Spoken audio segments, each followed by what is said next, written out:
Ito yung honest review ko sa Platinum Ceramic Tint. Actually, ang nilagay sa kotse ko, yung buong gilid hanggang likod. Okay? It's a super dark. Okay? Then dito naman sa harap, ito yung medium nila. Okay?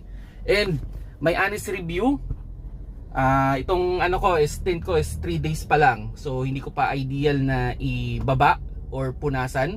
So under curing pa rin siya. Up to 7 days kasi yung curing time nila eh. And yung napansin ko, no, upon entry dito sa kotse ko, mainit na yung panahon and mas less talaga yung init compare dun sa original tint nito na from Casa. Then ngayon, nasa bilad akong araw, hindi masyadong mainit talaga. Mas less yung init nabawasan. Okay? Kasi actually ito, mid-range lang yung presyo nila eh. Hindi naman sila kamahalan, hindi naman sobrang baba, mid-range.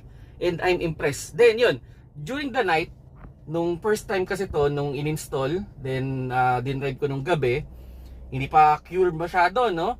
Pero yung harap, yung medium tint nila, ang galing. Parang hindi siya parang wala nga siyang tint eh. Okay? Although, yun nga, pag naglagay talaga tayo ng super dark or medium, syempre, there's a certain darkness talaga sa loob. Pero dito, yung comfort, tsaka yung security, ang galing. Actually, hindi mo makikita yung tao sa loob. Then yung comfort, less talaga yung init.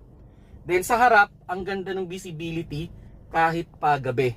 So yan yung honest review ko with this Platinum Ceramic Tint.